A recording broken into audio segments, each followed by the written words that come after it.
Ce podcast vous est présenté par les abonnés Patreon d'Histoire d'un soir. Patreon, c'est une plateforme de sociofinancement qui fonctionne par abonnement mensuel. Il est possible de s'abonner pour aussi peu que 1, 2 ou 3 $ par mois. Et c'est vraiment ensemble, en créant une communauté autour du podcast, qu'il est possible de le financer.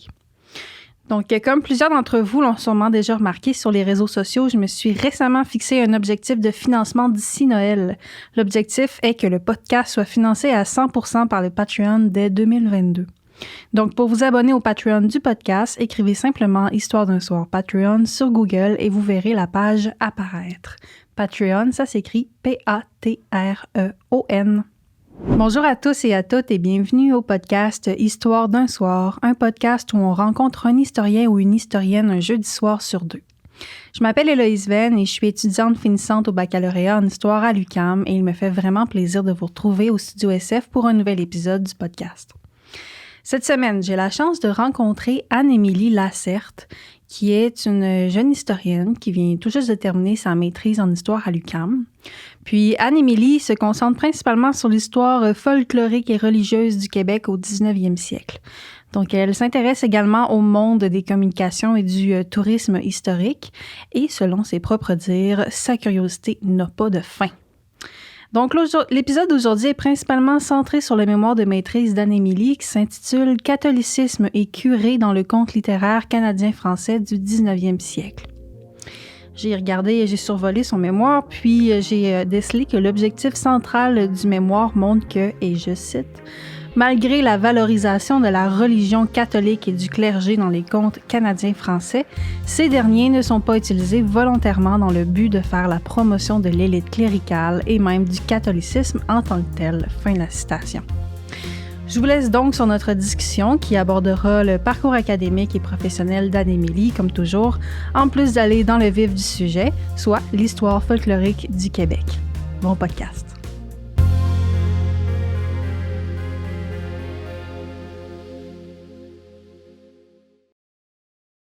Anne-Émilie, allô? Allô! Merci d'avoir accepté mon invitation. Merci à toi de m'avoir invitée.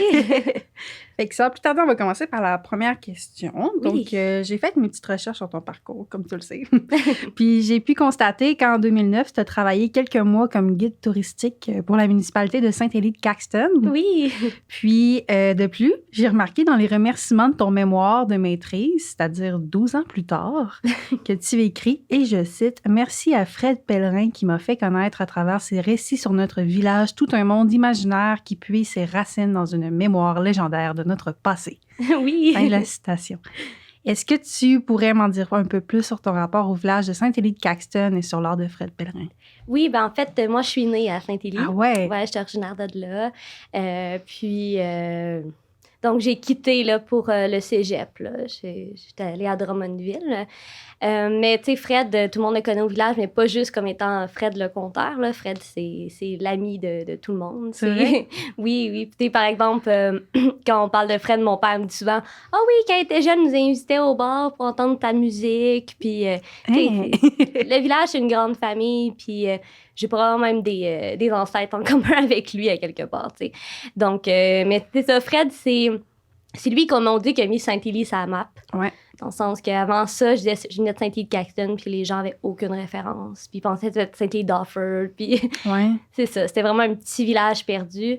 Puis Fred, il a commencé tranquillement à raconter des histoires sur le village, sur sa grand-mère, etc. Puis finalement, il y a eu une effervescence pour ce qu'il a apporté. Puis là, tout le monde connaît Saint-Élie-de-Caxton. Ben oui. À partir de quand, à peu près? C'est quand qu'il a commencé à publier ses premières œuvres qui ont fait connaître? Je dirais 2000, si je me trompe pas. Là. Okay. Il y a Belle Lurette, là, dans mon village, il y a Belle Lurette, là, il me semble, son premier livre.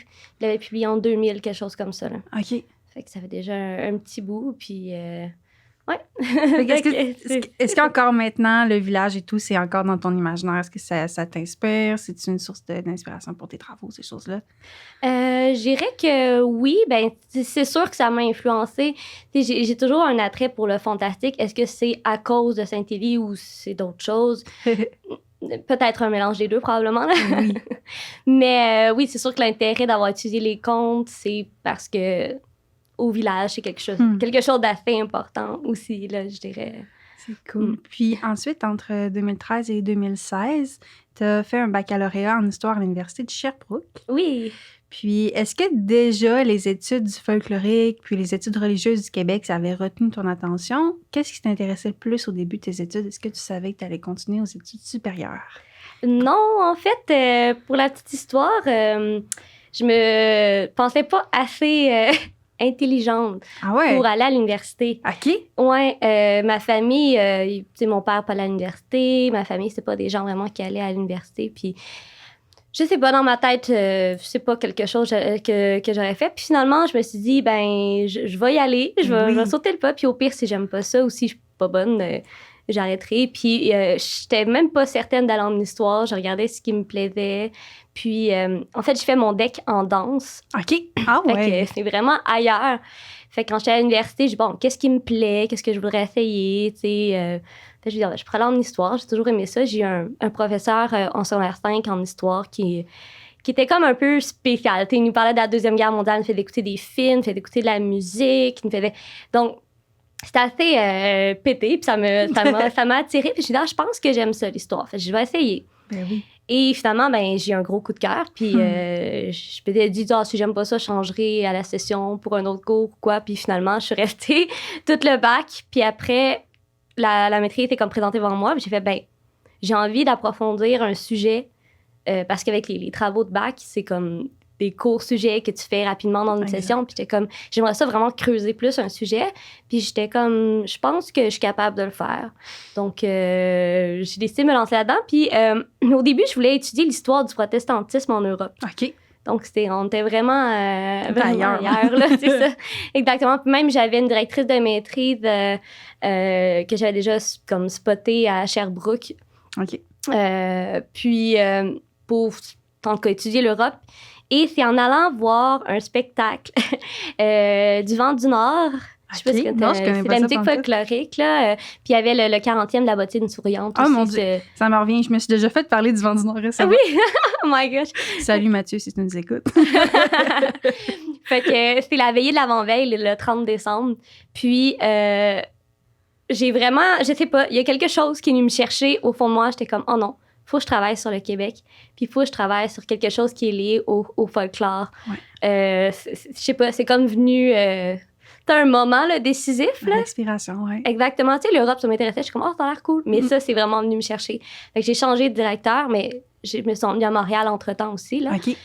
Fait que j'ai changé de directrice. J'ai trouvé justement Dominique Marquis avec qui j'ai fait mon mémoire de maîtrise. Puis là, je suis allée la voir. J'ai écoute, je m'intéresse comment l'histoire religieuse, mais l'histoire folklorique aussi, qu'est-ce qu'on peut faire avec ça, tu sais.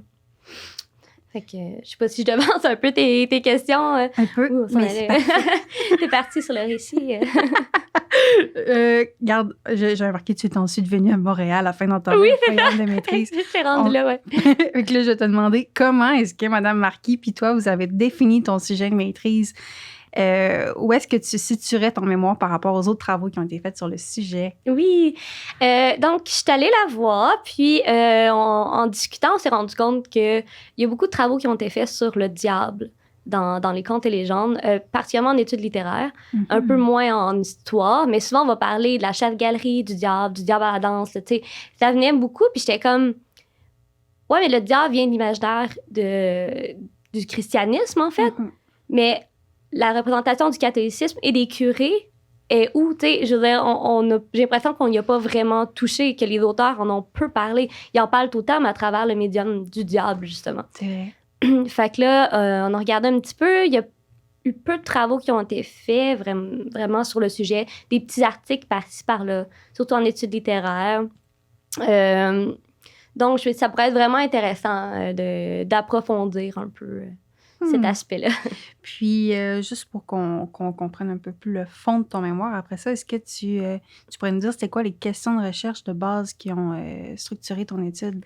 Oui, bien, ça a été un gros processus parce que j'avais un peu des idées préconçues. Ben, fait que j'ai dû changer un peu ma question de recherche parce que ça n'avait plus de sens en cours de route. En fait, c'était quoi au début? Au début, je m'intéressais vraiment juste à la représentation des curés dans les contes et légendes. Puis, dans ma tête, il allait avoir comme diverses représentations, puis dépendant des auteurs. Puis j'étais comme, comment sont représentés les curés? Est-ce qu'ils ont une autorité? Est-ce que, tu sais, j'avais un peu ces questions-là en tête, puis, tu sais, spoiler alert un peu, finalement, je me suis rendu compte que pas vraiment la représentation des curés est assez... tu sais, il y a quelques petites variations, mais le curé n'est pas hyper présent. Le catéchisme est extrêmement présent. J'étais comme, je pourrais traiter du curé, mais aussi de la représentation du catholicisme, parce que le vrai curé, si on veut, du village transparaît à travers les pratiques religieuses et tout, même s'il n'est pas nommé dans les contes, je veux dire, c'est omniprésent.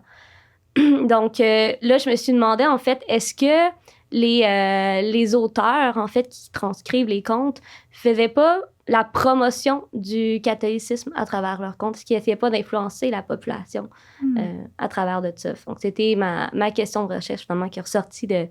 Un peu, c'était un moment de panique quand j'ai après avoir lu tous mes contes, puis j'étais comme... bon... il n'y a pas grand-chose à dire de plus. Le curé, il est là, il représente d'une certaine façon, mais c'est pas... c'était pas la manquette de viande, un peu. C'était pas très dramatique, mettons. Mais moi, ça m'a fait paniquer. J'étais juste comme... Là, je parle de quoi devant? J'ai l'impression que c'était moyennement intéressant, mais en ayant plus large sur la représentation du catéchisme, j'ai pu toucher vraiment aux pratiques religieuses, puis aux châtiments, justement, aux créatures fantastiques. Puis c'est là que ça devenait vraiment intéressant, je dirais. Là. C'est une bonne chose au final. Puis avec cet éventail-là, de quoi avait l'air ton corpus de sources? Oui, j'avais à peu près... j'ai lu à peu près 140 contes. 140 contes. Mais oui, puis j'en ai retenu 96, là, que les pratiques religieuses et le curé étaient... vraiment dans les histoires, dans les récits. Donc, c'était vraiment mon critère numéro 1. Là. Ça devait être le fun. Oui. Cette lecture-là, ça devait être vraiment inspirant, en fait. Oui, c'est le fun, mais j'ai beaucoup d'amis, tu sais, qui devaient aller comme en Angleterre ou en Irlande pour leur recherche ou aller fouiller dans des vieux affaires. Moi, j'avais mes livres, puis je lisais des contes. C'est quand même très cool. C'est vraiment le fun, en fait. Puis ensuite, tu as divisé ton mémoire en 4 chapitres. Oui. Dans le premier chapitre, tu te consacres au bilan historiographique, à la problématique, aux sources.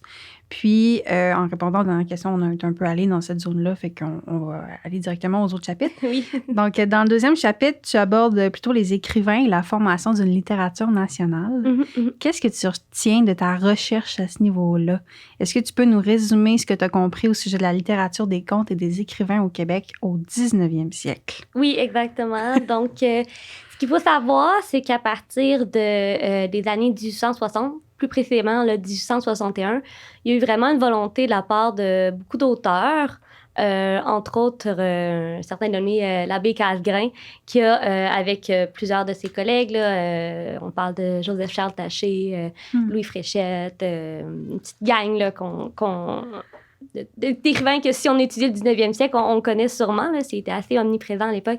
Ils ont décidé de former à Québec la revue Les Soirées canadiennes. OK. Dont qui a eu 5 publications, 5 volumes. Et leur but, c'était vraiment de garder en mémoire la littérature, un peu future littérature nationale. Puis, la volonté naissait, en fait, on est après les rébellions des Patriotes. Ouais. Puis, cette indépendance politique qu'on voulait, c'est un petit peu tombé à l'eau. Donc, il y avait un genre de désir d'indépendance culturelle et littéraire, passant par justement les écrits, et aussi former une littérature qui distingue de celle des États-Unis, de celle de l'Europe aussi, parce que on voulait avoir notre propre identité ici littéraire. Et souvent, la chose, dans ces revues-là, il y avait des poèmes, il y avait divers textes, des nouvelles, plusieurs choses, mais je dirais le type de texte qui se distingue par rapport au reste du Canada, États-Unis, etc., c'est vraiment les légendes. C'est des choses qu'on se racontait que pendant les veillées, le soir, l'hiver principalement, le conteur de la famille s'assisait, puis là, les jeunes allaient autour de lui, puis moi, vous racontait une histoire. Puis, c'était de la tradition orale qui se partageait, c'est des choses que les bûcherons avaient vécues dans le bois. Qui sait, peut-être qui s'était permis de boire, même s'il n'avait pas le droit, puis qui avait imaginé des affaires, là, on le sait pas. L'histoire ne dit pas, mais ils ont vécu plusieurs choses, puis ils se mettaient à le raconter aux gens. Puis c'était quelque chose qui faisait l'originalité un peu de cette culture québécoise-là. Puis les écrivains, en fait, qui ont écrit les contes qu'ils ont mis par écrit, se sont vraiment inspirés de cette tradition orale-là, qu'ils ont probablement bercé aussi dans leur jeunesse.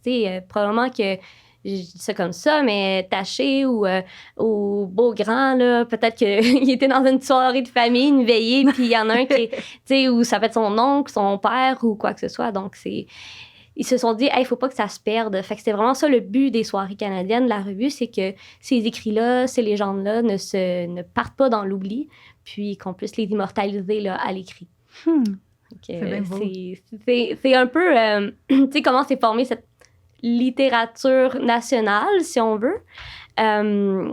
Mais il y avait des écrits. Faut préciser aussi qu'il y avait des écrits. Là. C'est pas la première fois qu'on met des choses par écrit. On avait vraiment avant, même en Nouvelle-France, il y avait quand même quelque chose. Mais c'était pas vraiment rattaché. C'est pas reconnu comme, OK, ça, c'est un trait identitaire là, des Canadiens français. Donc, c'était vraiment une volonté à ce moment-là. Il y a eu d'autres revues aussi qui ont suivi les nouvelles soirées canadiennes. Il y a eu un conflit, en fait, avec différents auteurs, avec les imprimeurs. Fait qu'ils ont comme séparé, puis ils ont formé les nouvelles soirées, le foyer canadien, pardon. Et après ça, les nouvelles soirées canadiennes là, vers la fin du 19e siècle. Donc, il y a eu vraiment 3 revues avec cette vocation-là qui ont été pendant tout ce moment-là. Puis, ce qui est chouette avec ce chapitre-là aussi, c'est que j'avais vraiment l'intérêt de voir étudier un peu chaque auteur, en fait, parce que c'est des auteurs qui revenaient souvent. Là. Fréchette, qui est très, très présent dans mon corpus de sources, mais c'est Honoré Beaugrand aussi. Fréchette, c'est l'auteur de quel conte, par exemple? Louis Fréchette, Forestier et Voyageur, c'est un recueil. C'est pas des contes, je dirais, précis comme La Chatte-Galerie, tout le monde connaît. Le Diable à la danse aussi, là. Fait que... il a écrit aussi La Noël au Canada, qui est un recueil de contes de Noël. OK. Donc, c'est ça. Je ne connais pas du tout, Lily. Non, OK. Mais c'est un peu... ces contes tournent autour beaucoup des bûcherons. C'est très, très axé sur des forestiers et voyageurs. C'est ça, c'est un peu des contes, mais aussi un récit de comment ça se passait en hivernement, les bûcherons, quand ils allaient dans le Nord, parce qu'il l'a vécu lui-même, en fait. Là. Même si c'était un écrivain un petit peu plus de la nouvelle bourgeoisie, si on veut, il y avait un attachement à cette tradition-là d'hivernement ou quoi, là. Ouais. Puis... donc, c'est ça, j'ai étudié beaucoup d'auteurs. Puis pour moi, c'était important. Puis j'ai l'impression que c'est quelque chose qui n'avait pas été fait. Quand je lisais les textes sur les gens qui écrivaient sur les contes et légendes, c'est surtout des gens en études littéraires. Là. Souvent, ils vont prendre en considération le contexte historique, mais pas assez à mon goût. Ouais. Puis, pour vrai, ça change quand même tout. Puis j'étais comme... Tu sais, on dit que... OK, ouais, les contes font la promotion du catholicisme parce que, tu sais, le catholicisme est présent dans les contes, logique. Mais je suis comme... Mais il me semble que les auteurs, ils ont toutes des orientations politiques, religieuses, assez variées. Est-ce que... Tu sais, ça s'est mis à bouillir un peu dans ma tête. Je suis comme, ben, ici, j'allais voir, tu sais, ces auteurs-là, c'est quoi leur position politique, leur vécu. Ouais. Puis, justement, là, on a toute une panoplie. On a l'abbé Casgrain qui est carrément un religieux, là, un prêtre, là, qui, lui, ben, certainement, il avait un désir de faire une certaine promotion du catholicisme, étant lui-même religieux, tu sais. Ouais. Mais à l'autre opposé, on a Honoré Beaugrand, qui a été excommunié, qui s'est fait incinérer après sa mort. L'incinération, il faut savoir qu'à l'époque, l'Église catholique était complètement contre. Ah, c'était une hérésie. Ouais. Fait que, d'ailleurs, Beaugrand est enterré au cimetière sur le Mont-Royal, qui n'est pas un cimetière catholique. Donc, il n'y avait pas le droit de se faire... En fait, il n'y avait pas le droit de figurer, de se faire enterrer, en fait, dans un cimetière catholique. Donc, c'était vraiment condamné par l'Église, là, jusque dans les années 1970. Ah oui. Donc, lui, c'est ce qu'il voulait, là. Il était vraiment anti-cléricaux. Fait qu'on a vraiment tout le spectre. Puis entre deux, on a des gens qui étaient... plus pro-religion, d'autres républicains, mais croyants catholiques aussi. Donc, on a vraiment un éventail assez différent des auteurs. Fait que pour moi, ce chapitre-là, c'était vraiment important d'aller voir l'intention derrière les auteurs. T'sais. Ben tellement. Tu sais, mettons, là, tu parles d'Honoré Beaugrand. Puis juste savoir que c'était une personne qui était anticléricaliste, déjà là, ça nous fait voir la chasse-galerie avec un autre regard. C'est ça. Puis on remarquera aussi dans la chasse-galerie, c'est que je dirais que c'est un conte un peu particulier on y reviendra là, un petit peu lorsqu'on parle des châtiments, des pratiques religieuses, c'est que le châtiment, il n'a jamais vraiment lieu, en fait, dans la chasse-galerie. C'est vrai. Tu sais, ils disent, si vous sacrez ou si vous accrochez les pignons de l'église, le diable va vous emporter. Finalement, ils rentrent dans un arbre, ils tombent à terre, ils ont l'air juste sous, puis ils passent à autre chose, ils ont juste eu peur, tu sais. C'est vrai. Mais alors que beaucoup d'autres contes, c'est même un peu violent, là. Tu sais, le diable emmène carrément ou tue carrément des personnes, donc. Fait que on peut le voir avec cet œil-là. J'ai pas poussé plus loin. Là, c'est une grosse analyse. Là, je pense qu'il y a des mémoires qui ont été faites juste sur la chasse-galerie, mais ça annonce un peu des couleurs de Beaugrand. Là, quand même. Nice, j'aime ça. Puis, si ça te va, on va aller au chapitre 3. Ben oui, c'est parfait. Dans le chapitre 3, tu te concentres, si je ne me trompe pas, sur les différentes représentations du curé dans les contes et légendes. Oui, exact. Donc, c'est quoi les conclusions que tu as tirées de cette partie-là de ton étude? Oui, donc, c'est ça. Donc, au début, comme je disais, mon mémoire devait porter vraiment sur les curés. Ouais. Et je me suis rendu compte que la représentation était plutôt... Il y a différentes façons de représenter le curé, mais n'était pas comme hyper marquante. J'ai l'impression que c'était... tu n'as pas vraiment genre le méchant curé, puis là, d'un autre côté, le curé sauveur incroyable. Ça restait assez, je dirais, au milieu. Là, c'est comme s'il allait de soi un peu. Hein? Ouais, c'est ça. OK. On reprenait le curé du village, il est là, il est présent, il est là, il fait partie de l'histoire. T'sais. Mais on a quand même, dans certains contes, là, je reprends le Diable à la danse, qui est d'ailleurs 500 versions à peu près de ce conte-là. Il y en a qui connaissent sous le titre de Rose la tulipe. Ah oui, c'est bien ça. L'étranger, légende canadienne. Donc, c'est le diable qui va à la danse, qui danse avec une jeune fille, puis là, ils se rendent compte que c'est le diable. Là, c'est un peu la trame qui revient souvent. Je dirais que c'est le deuxième conte le plus connu après la chasse-galerie. Ou parfois, avant ouais, ça a déjà été le plus connu, je pense. Conte qui m'a traumatisée d'ailleurs. Pas vrai? Oh non! J'avais 5 ans, j'ai écouté Franfreluche. Je sais pas si tu l'as vu, l'épisode de Rose la tulipe où Franfreluche elle rentre dans le conte, en fait, puis elle joue le rôle de Rose. En tout cas, moi, à 3, 4, 5 ans, je sais pas trop, j'avais écouté ça avec ma mère, j'avais eu tellement peur. Oh non! Oh mon Dieu! Trop triste. Fin de la parenthèse. Oui. Donc, c'est ça, particulièrement dans ce conte, c'est souvent là que les gens vont dire que, en analysant ce conte-là, que les auteurs font la promotion du catholicisme. C'est parce que le curé, dans plusieurs versions, arrive en sauveur. Ouais. Il est là, puis le diable il est présent à la danse, puis il arrive, puis il chasse le diable, puis là, Rose la tulipe est sauvée.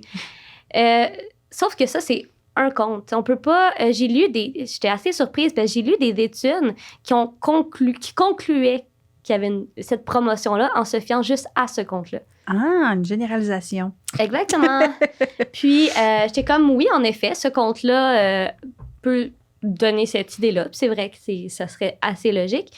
Mais on se rend compte que même si, à quelques reprises, le curé est vu un peu comme le sauveur de la population, c'est pas nécessairement toujours le cas. Des fois, ça peut être vu comme le spécialiste, l'homme de science, ce qui est logique. C'est une des personnes les plus éduquées dans les paroisses.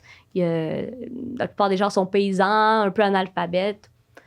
Donc, c'est normal qu'on le représente comme celui qui sait lire ou celui qu'on va consulter si on a besoin d'aide. Mm-hmm. Donc, des fois, il est représenté comme ça. Mais en fait, pour dire, j'ai 3 catégories de curés avec des sous-catégories. J'ai le curé autoritaire, donc j'avais pas autoritaire dans le sens méchant. Là.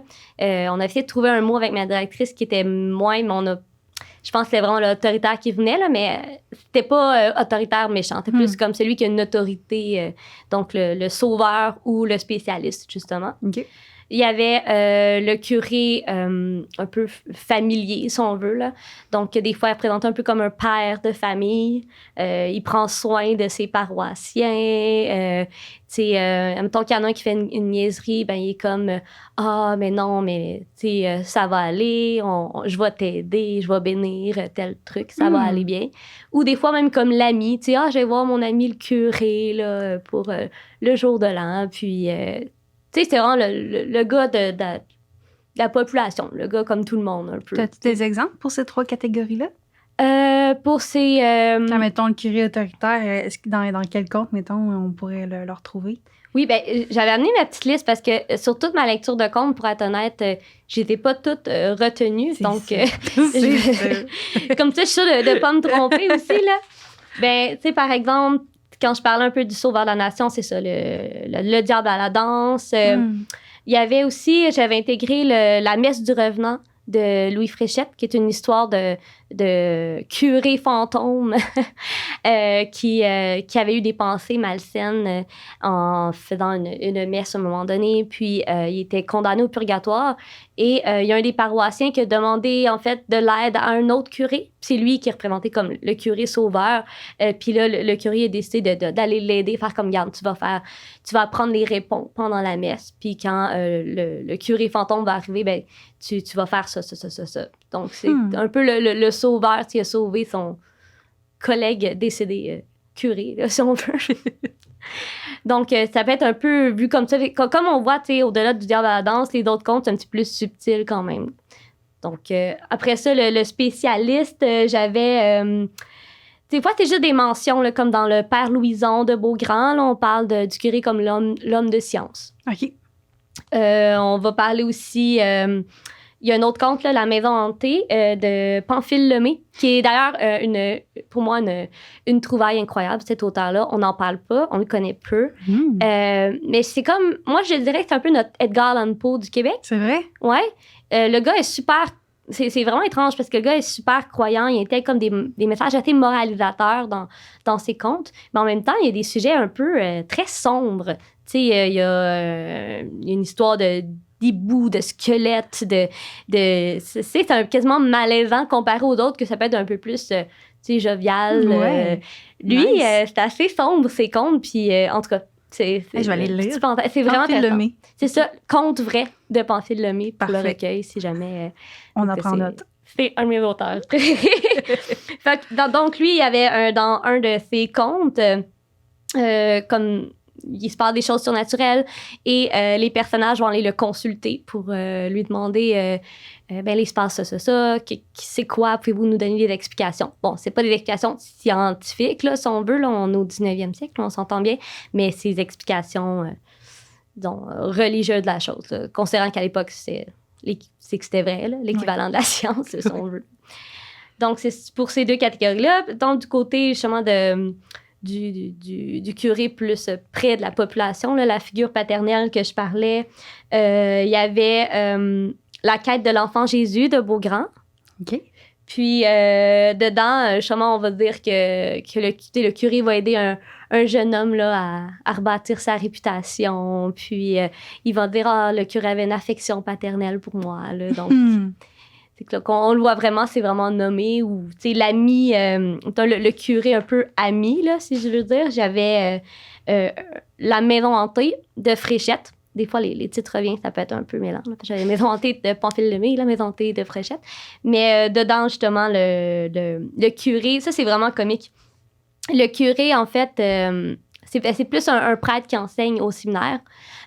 Puis, le Fréchette, je sais pas si c'est un vrai souvenir, là. J'avoue, j'ai pas poussé la recherche plus que ça, mais il raconte qu'il était à l'école puis qu'eux, ils n'avaient pas le droit au séminaire d'écrire des poèmes, d'écrire des vers, en fait. OK. C'était interdit.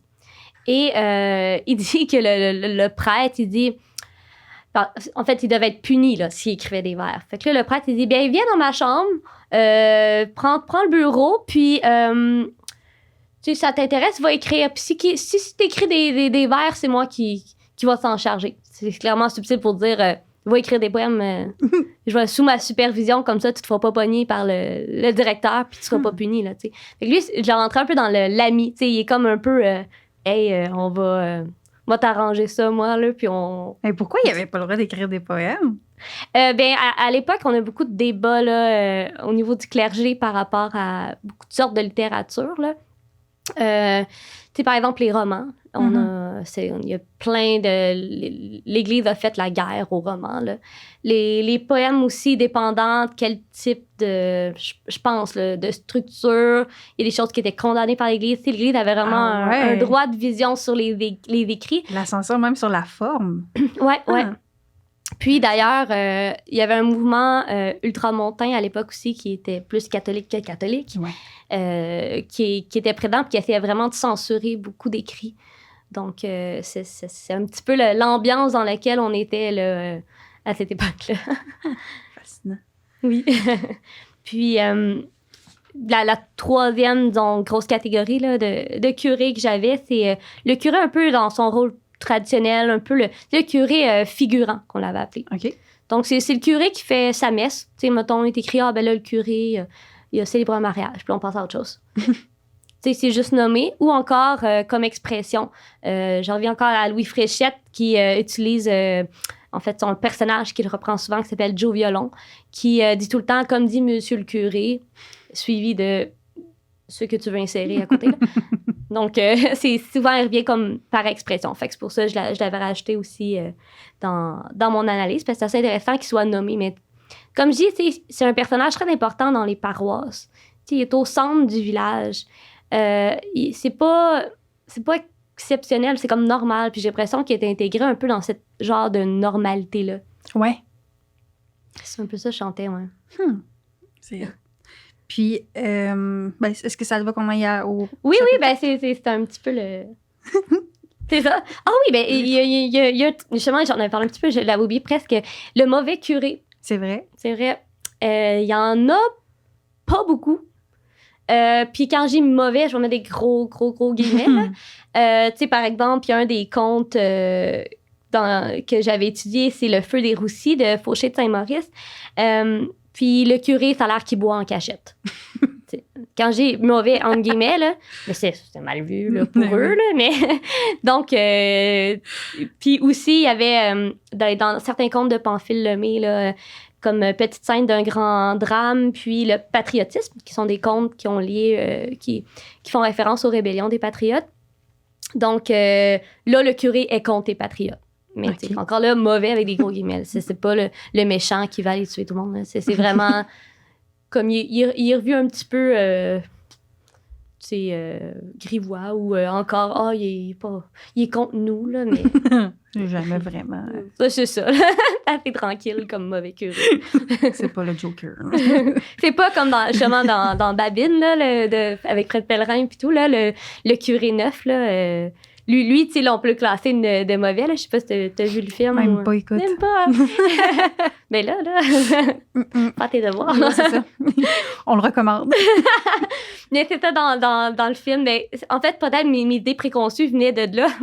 Mais il y a le curé neuf qui débarque au village, puis, tu sais, il se prend un peu pour un autre, puis il veut condamner Babine, puis il est méchant, puis tout. Tu sais, il y en a pas vraiment de curé comme ça dans les contes du 19e siècle. Intéressant. Puis, dans le chapitre 4, tu abordes les transgressions et châtiments. Oui. Puis, de façon vraiment subjective et personnelle, là, je t'avoue que j'avais vraiment flashé sur ce chapitre-là. En fait, est-ce que tu pourrais nourrir ma curiosité et m'en dire un peu plus sur les résultats principaux qui ont émané de ton chapitre? Oui, ben moi aussi, c'est un de mes chapitres préférés. Ouais, c'est vraiment le fun à décortiquer, puis à fouiller, puis... Oui, bien dans le fond, j'avais divisé comme en deux parties, les pratiques religieuses là, et les châtiments, dans le fond, liés à la transgression de ces pratiques religieuses-là, dans le fond. Puis, j'ai remarqué que dans les pratiques qui reviennent le plus souvent, là, qu'on transgresse, parce que pour avoir un châtiment, il faut qu'il y ait une transgression d'une pratique, mais c'est pas... Il y en a vraiment qui reviennent très, très souvent. Je dirais que ceux qui reviennent le plus souvent, c'est la confession-communion, là. C'est le fait d'aller se confesser, de prendre la communion. D'ailleurs, la communion, à l'époque, se prenait à peu près 2 fois par année. OK. Donc, c'était pas tous les dimanches matins comme les catholiques actuellement, là. Donc, on disait souvent aller faire ses Pâques, si on dans le temps de Pâques. Donc, il fallait se confesser. Puis ensuite, tu avais le droit d'aller faire, une fois que tu étais pur, d'aller communier, là. OK. Ouais. Donc, c'est pour ça que l'expression qu'ils ont souvent utilisée dans les contes, faire ses Pâques. Fait que c'est vraiment le type de pratique qui revenait le plus souvent qu'on transgressait le plus. Ça, puis l'assistance aux messes. L'assistance à la messe de minuit aussi. Là. Il y en a qui préfèrent boire de l'alcool plutôt que d'aller à la messe, mais bon, ça se retrouve dans le pétrin après. Là. Il y a un loup-garou d'un barrage souvent. Là. Ça, c'est d'ailleurs quand je devais faire ses Pâques, il y avait une croyance populaire à l'époque que si tu ne faisais pas tes Pâques pendant 7 ans, tu courais le loup-garou. Donc, c'était possible que tu te transformes ou que tu croises un loup-garou. Donc, mais ça, c'est plus dans les châtiments et tout, là.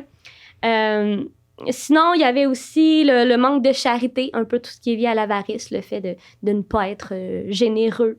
Par exemple, il y a un conte de Beaugrand qui s'appelle Le fantôme de l'avare, il y a un homme qui était condamné à un purgatoire, en fait. Puis quand je parle de purgatoire, je pense que je vais le préciser, c'est que dans les contes, le purgatoire, c'est pas un endroit, tu sais, mettons le ciel, l'enfer, puis un autre endroit qui s'appelle le purgatoire. C'est souvent les revenants qui vont vivre leur purgatoire sur Terre. C'est qu'ils vont avoir de quelque chose à accomplir en tant que revenants sur cette Terre pour pouvoir être libérés de leur purgatoire. OK. Donc, dans le cas du fantôme de l'avare, c'est un personnage, en fait, qui a pas donné l'hospitalité à quelqu'un en y ouvrant sa maison un soir de jour de l'an.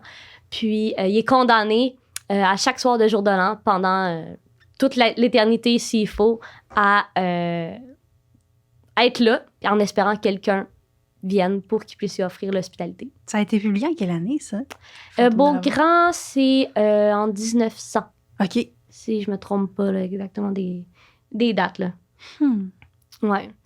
Fait que... mais ça, c'est probablement des histoires populaires qui dataient un petit peu aussi, là, s'inspirer de la tradition orale aussi, là. Juste l'avarisme en tant que tel, c'est tellement intéressant à étudier dans l'histoire de la culture canadienne-française, là. Tu sais, ça remonte jusqu'à Séraphin, ben, tu sais, Oui. à part après, il y a eu Séraphin, toutes les, tu sais, puis... Mm-hmm. Je sais pas, il me semble qu'il y a comme vraiment quelque chose à fouiller là aussi. Je trouve ça vraiment intéressant, ça. Oui, ben je trouve que l'avarice, ça pourrait tellement être un bon sujet de recherche parce que, tu sais, si on regarde la condition des Canadiens français aussi à l'époque, c'était pas eux les plus riches, tu sais, c'était les anglophones principalement. Donc, le fait de taper ses doigts des Canadiens français, d'être trop avare, c'est un petit peu ironique, tu sais, parce que t'es pas nécessairement super riche. Donc, mais ça serait intéressant comme recherche pour vrai, là. Ouais.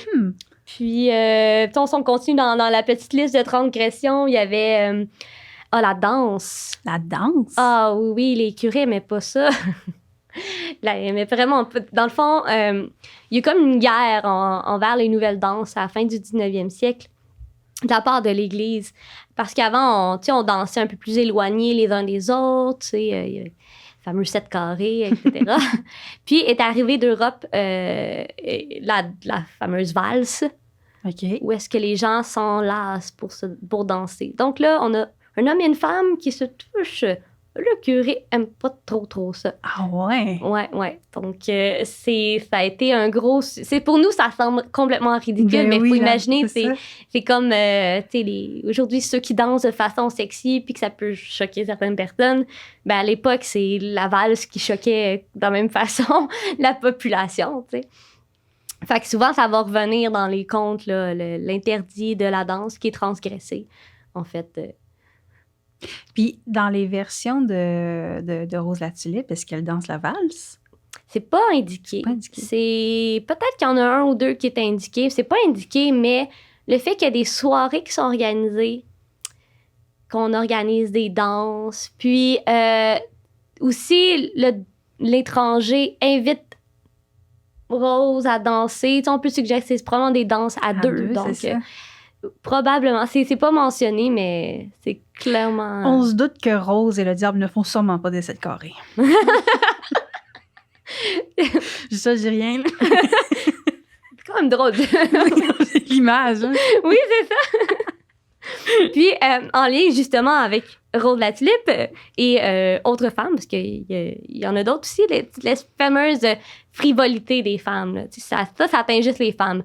Les hommes, eux autres, sont là-dessus, ils sont pas tentés là, d'aller veiller, d'aller danser. Là. C'est les femmes, là, ils veulent être bien habillées. Puis ils se ramassent souvent dans le trouble parce qu'elles sont trop frivoles, elles sont trop séduisantes, elles veulent charmer. Donc ça aussi, ça apporte son lot de châtiments, de conséquences. Ça revient quand même à quelques reprises, là. Puis, j'en avais-tu un autre? Oui. Le blasphème. Puis l'ivrognerie, souvent, ça vient ensemble. C'est deux amis. Là. On boit trop, on sacre. Ou on sacre, puis on se met à boire. Là, ça vient souvent en paire, là, mais le fait de sacrer, c'est quelque chose qui est vraiment condamné aussi. Mais tu sais, c'est ça, je trouvais ça intéressant en faisant mes recherches, c'est que les sacs du 19e siècle, c'est pas les mêmes non plus que les nôtres. As-tu des exemples? Mon doux... Si t'en as, s'il y a rien qui te vient, c'est pas grave.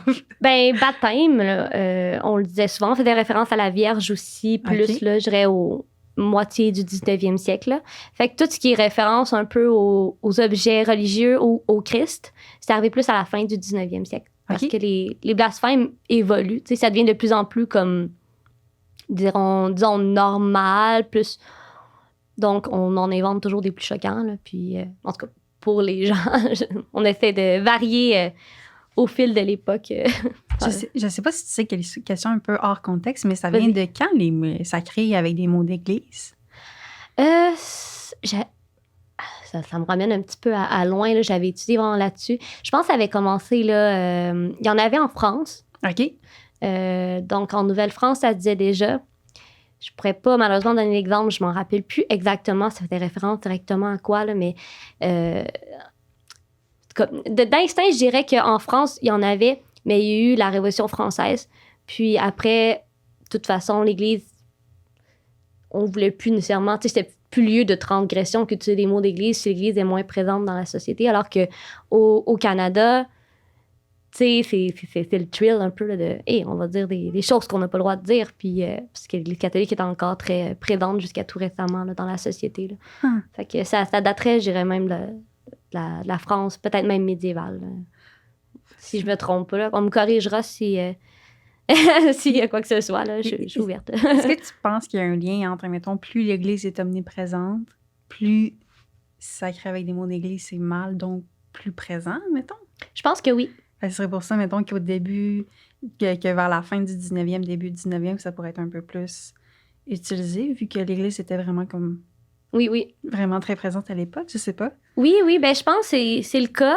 Ça suit quand même des tangents, même au cours la centaine d'années là, du 19e siècle. Ouais. En fait, au 18e, c'était condamné par la loi. Il n'y a pas eu beaucoup de condamnations, mais il y en a eu quand même quelques-unes. De gens que parce qu'il y avait, genre, on parle de pas juste lâcher un petit sac comme ça, là, mais qui avait fait une ribambelle de sacres et qui sacrait tout le temps, que il a été rencontré, mettons, par la justice, puis c'était comme, fais pas ça, c'est pas bien, tu sais. Donc, mais il y a eu des moments où est-ce que justement la ferveur religieuse baissait un peu, et là, l'Église essaie comme de se rattraper un peu en essayant d'influencer la population à croire à nouveau. Donc, tu sais, on voit la tangente des blasphèmes aussi en lien avec ça. Là, quand l'Église est comme plus présente, essaie plus d'influencer, on va peut-être plus sacrer. Tu sais, un peu défouler à ce genre de frustration un peu que peut-être l'Église avait un comme contrôle sur la population ou... tu sais, l'idée de transgression là, était probablement très présente. Là, comme le fait de faire des veillées, même si le curé ne tripait pas vraiment. Là, c'est comme on va en faire pareil, des veillées, on va sacrer pareil, on va boire pareil, mais après ça, on va aller se confesser, puis ça va être correct. Hey, le temps file, il faut qu'on aille déjà à la dernière question. Oui, vas-y. Si on prend l'ensemble de tes résultats, quelles sont les grandes conclusions que tu tires de ton mémoire?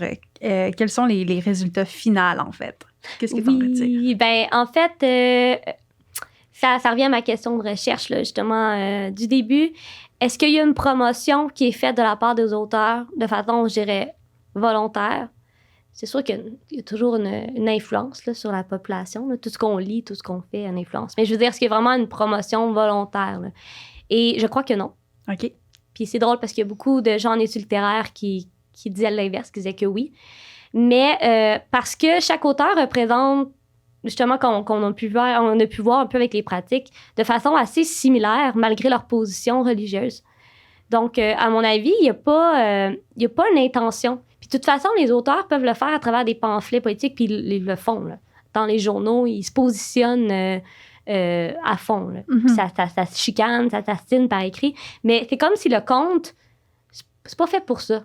Tu sais, on va pas écrire des contes pour dire sa position religieuse, politique ou quoi, là. C'est vraiment comme artistique, là, un peu comme... C'est ça. Un peu dénudé de son engagement politique, ça se peut? C'est ça, exactement. C'est vraiment juste garder en mémoire les vieilles légendes pour pas qu'elles tombent dans l'oubli. Puis c'était la vocation, c'était le but des soirées canadiennes à la base. Puis je pense qu'ils ont voulu vraiment respecter ça.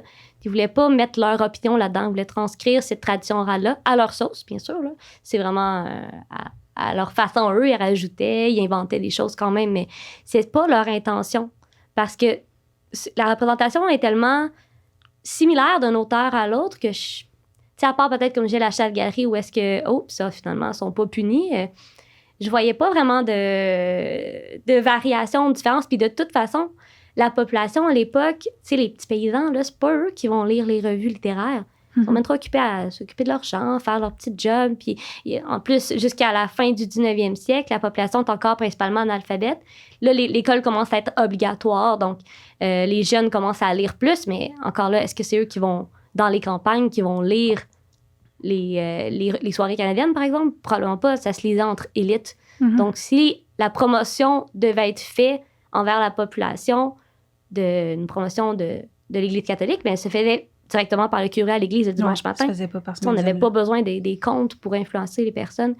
Puis, je peux finir ça rapidement un peu. J'en avais parlé un petit peu moins, mais les conséquences liées à la transgression oui, c'est vrai. de des choses-là. Tu sais, on parle de créatures fantastiques, là. Loups-garous, sorciers, on parle de feux follets aussi. On parle aussi de phénomènes surnaturels qui peuvent se produire. Par exemple, le courant d'une rivière qui change de côté parce qu'ils ont décidé de boire puis c'était pas correct. Fait que là, ils sont comme punis par le divin ou le diable ou peu importe. Il y a aussi même la mort, la folie qui parvient à des personnages qui ont transgressé. Mais tout ça, c'est pas enseigné par l'Église. Là. C'est de la culture, c'est des croyances populaires. C'est la culture populaire. Ce serait plutôt étrange qu'un curé parle de « Ah, ben, faites pas vos Pâques, vous allez transformer en loup-garou. » Non, c'est la population entre elles qui est « Hey, t'as entendu parler de tout ça? Telle madame, là, la voisine à côté, elle n'a pas fait ses Pâques, nanana, là, t'as la cour le loup-garou. » C'est les croyances populaires. C'est le mélange du christianisme, du quotidien que les gens connaissent, et de ces légendes-là. Le loup-garou, ça vient de loin. Là. On parle du Moyen-Âge et même plus peut-être, là, par exemple. T'sais. Vraiment. Puis on mixe ça avec « Ah, mais le loup-garou, c'est une créature du diable. » C'est une créature de Satan. Fait que tout est christianisé, si on veut, dans ces créatures ou ces phénomènes-là. Écoute, moi, j'ai l'impression qu'on pourrait continuer à en parler encore longtemps. Là, c'est tellement intéressant. Depuis tantôt, je t'écoute, chambre. Cool. Mais écoute, on doit mettre fin parce que ça va faire une heure. Mais ça passe vite, c'est vrai. Infiniment d'être venu. Ça fait vraiment plaisir. Vraiment agréable. Mais merci à toi de m'avoir invité. Puis, t'es bienvenue n'importe quand si tu veux revenir. Yes, OK. C'est bon, merci. Je remercie sincèrement Anne-Émilie pour sa présence à Histoire d'un soir. Je suis vraiment certaine que ceux et celles qui nous ont écoutés ont vraiment apprécié d'en apprendre plus au sujet de l'histoire folklorique et religieuse du Québec. C'est un sujet, on s'entend, qui est assez rare, mais qui fascine vraiment beaucoup. Je tiens également à remercier le Café Yoeco, qui est un partenaire incontournable du podcast depuis le tout début.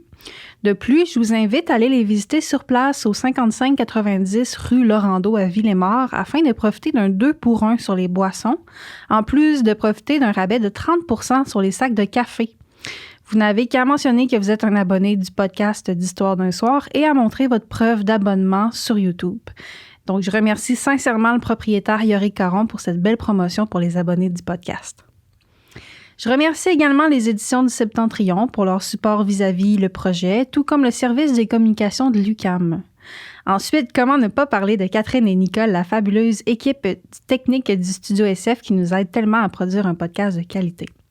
Et finalement, je termine sur une mention spéciale à mon Jérémy, qui est normalement toujours présent aux enregistrements, qui s'occupe du matériel et qui est toujours plein de belles idées afin de rendre le podcast plus riche, plus humain et plus créatif. Merci, Jay.